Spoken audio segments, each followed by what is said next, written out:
Hi, I'm Paris, and it's been another 3 weeks of sweet potato growth. In some cases, phenomenal growth, like with this sweet potato. And in some cases, you're saying, do we really need any more roots? You haven't even produced the tiniest slip. So I'll do a brief overview of how the potatoes are doing, some so prolific and others really not very interested in the process. And then I'll begin the process of transferring some of the slips, which are the growth parts of the potato, into this Jiffy greenhouse. They come with these soil packs, little soil pellets you add water to and they fluff up, and I want to get the roots growing. The way these slips grow with the sweet potato is they're growing right out of the potato. Down below, from the bottom of the potato into the cup of water, are the roots, but there's not a direct connection between the roots and the slips. So I need to take the slips off carefully and then plant them into the soil, the little soil packs here, so they'll start to grow the roots out, and when the soil outside is a little bit warmer, I can transplant them out there. I've also decided at the last minute to add to the garden edamame, which are the very young, tender soybeans. I'm going to plant these into these soil packs as well, get them started before I transplant them out to the yard. From what I've read, soybeans should grow pretty well in this area. What I'm trying to grow them for is I eat edamame every day. I buy these frozen packs. They're about $2 a pack for about 10 ounces, and I like to get them when they're still in the shell and pop them out to eat them. But just like the $2 a pound I spend on these Stokes and Murasaki potatoes, and I eat several every day, I'm thinking $2 a pound for edamame, I can grow that myself. I paid about $10 for this pack of 125 edamame beans, and you can find out more about it at the link down below this video, where you can also learn more about this $15 Jiffy greenhouse that I'm going to put into use today. My top performing sweet potato by far is this Stokes potato. It just went crazy with the growth. I even hesitate to call these slips. Slips are usually about 6 inches long or so. These are more like full-term plants that are growing out of this potato. And I don't know why it's so prolific, but I think this is the other half of the potato, which is doing nothing except putting down some roots. Now, I took one potato as an experiment and cut it in half, and put the top half up with the cut part in, and then the reverse over there. So it kind of makes sense that this one is just growing roots because it is the bottom part of the potato that the roots usually come out of. But by cutting it in half, it seems to have stimulated something on this one to do these tremendous sprouts as well as a cup full of roots. In addition to far more sprouts than any other potato, it also has the most roots. This cup is basically full of roots. And here's the other half of the potato. Again, nothing going on above the water, but a fair number of roots below. I think this is my best growing Hannah sweet potato. This is my best performing Jewel sweet potato, and Jewel is the orange inside variety that you're probably most likely to see at your supermarket. And here's the Jewel sweet potato that was right next to it on the shelf. Loads of roots, not a single thing sprouting. And here's my Murasaki sweet potato. One fairly long root and one sprout. I know I'm anthropomorphizing the potatoes to say they seem like they each have their own personality. They're the outgoing ones and the very reserved ones.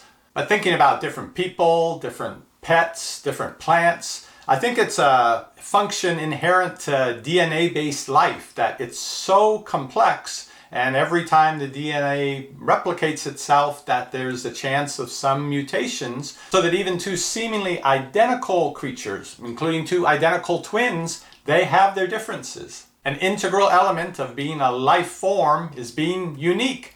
Doesn't always mean you're better, but it does mean you're always at least a little bit different. Here's another Jewel. This, I guess, is my best Murasaki.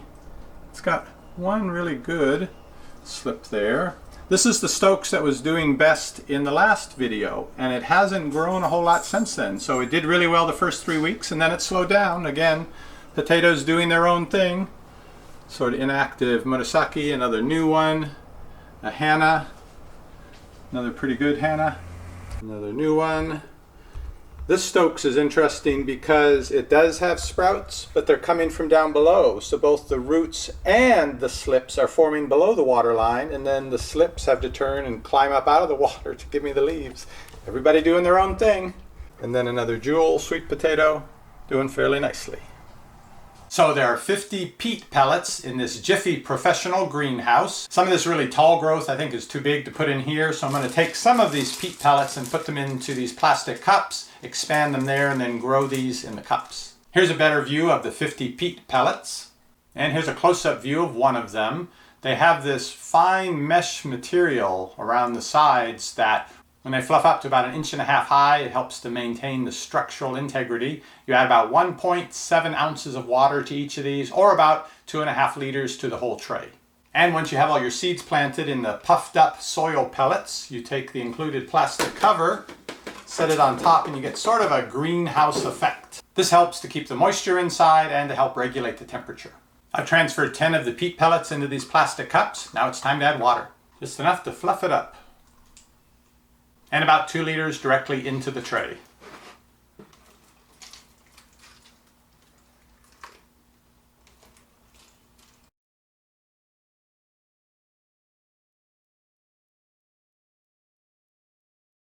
And 5 minutes after adding the water, the peat pellet has fluffed up to about 1.5 inches high, which means that a tray full of them has gotten quite a bit heavier and is a little bit unwieldy. The instructions say to pull back or tear back the fabric cover around the soil.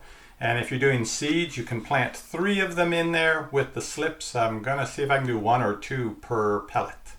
And on this Stokes potato, let's start with the sideways growing slip.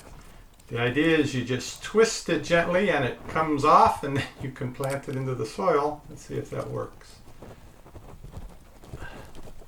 I feel like I want to cut out a chunk of potato to go with it, but apparently that's not the approved technique. I think I'm going to need 2 hands for this. More forceful twisting now. It's like I don't want to break it, but of course I got to break it.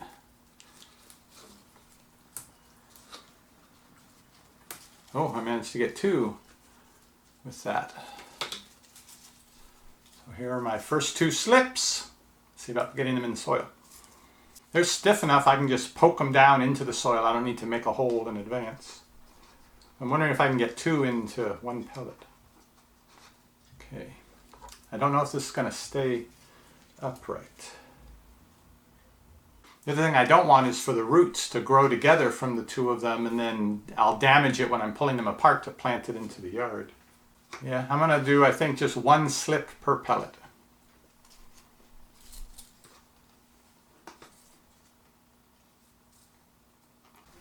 Guess I better plan on them just falling over. And pack some of that peat around where I've pushed the slip into the soil. And here's what that looks like. And from what I've read, I should expect these to start to look really wilted over the next 2 or 3 days until some roots can come in, and then they should bounce right back.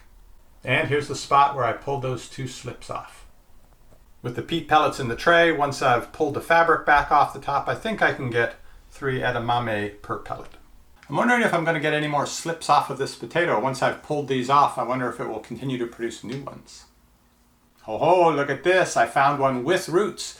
This sprout was coming out right at the water line, so it has both the roots that went down and the slip that came up. So these are the slips from just 1 sweet potato, which makes me realize I'm going to need more plastic cups and more of these peat pellets. You can order them separately, and I think I'll get a bit larger size for the next batch. And here are the edamame for planting. They turned out tinier than I was expecting, but that's good because I'll definitely be able to get 3 per peat pellet. I've pushed 3 of the soybeans into each pellet. They seem to have a good amount of space. And then cover everything up with a little bit of soil.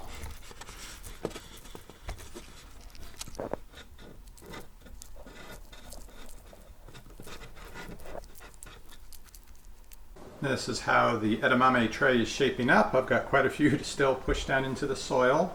Got everything else set up here on the dining room table, and there's a lot more to come. So I will be taking over the dining room table. Last 2 weeks it was taxes. Next 2 weeks it's plants. But hey, when you get into a farming family, you gotta know what to expect, like getting up at 4 a.m. to milk the soybeans. I'll see you on the next review.